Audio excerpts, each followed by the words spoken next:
Shakespeare places two of his most powerful plays in Venice. And in these plays, then, Othello the Moor of Venice and the Merchant of Venice, Shakespeare explores the relationship between those who would have full civic rights and those who are kept at the margins. No matter born there, no matter how long the family might have been there, they were still alien. Iago manages to destroy Othello, a Moor who was invited by the aristocrats to manage and lead the war for them, and he did successfully. But of course, let Othello try to enter a Venetian bedroom and marry a white Venetian aristocratic woman. And quite literally, all horror would break loose, and it did. For Iago suggests to Othello that it may be because of his age and blackness that Desdemona is committing adultery. Let me refer to a few lines then which strike me with overwhelming power. All you need to know in order to catch fully this passage is that Diane, the goddess Diana, the goddess of the moon, is an image of whiteness here.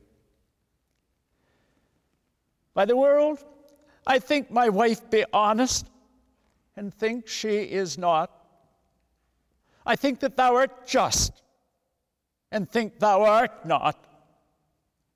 I'll have some proof. Her name, that was as fresh as Diane's visage, is now begrimed and black as mine own face. Othello has been taught to read his own blackness as evil, the color of his face, a sign of wrong. I know of no more overt, inescapable representation of the horror of the ways in which we can cause others to read themselves according to our own prejudices. The other play, Merchant of Venice, is one in which Shylock lends out money at interest. A Christian economy, capitalist, needed venture capital. And so they, while disabling Jews from other professions, allowed them to be money lenders. Shylock is, at this point in the play, aware that his daughter Jessica, his only child, has eloped with a Christian and taken with her jewels and money. He's been the butt, has Shylock, of the spite of a rich Venetian, Antonio, who has had, for reasons on which I shan't enter here, to borrow money from Shylock. And Shylock is at this point tormented. He's been the butt of Antonio's and Venetians' prejudices all his life, and now has sent a friend, Tubal, to search for her.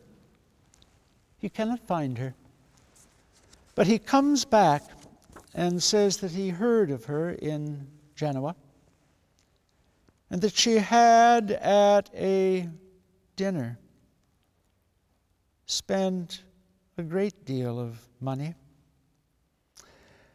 and that someone there showed her a ring that he had of your daughter, says Tubal to him, for a monkey.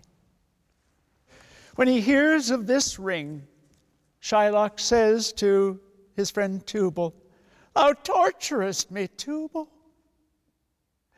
It was my turquoise. I had it of Leah when I was a bachelor. I would not have given it for a wilderness of monkeys.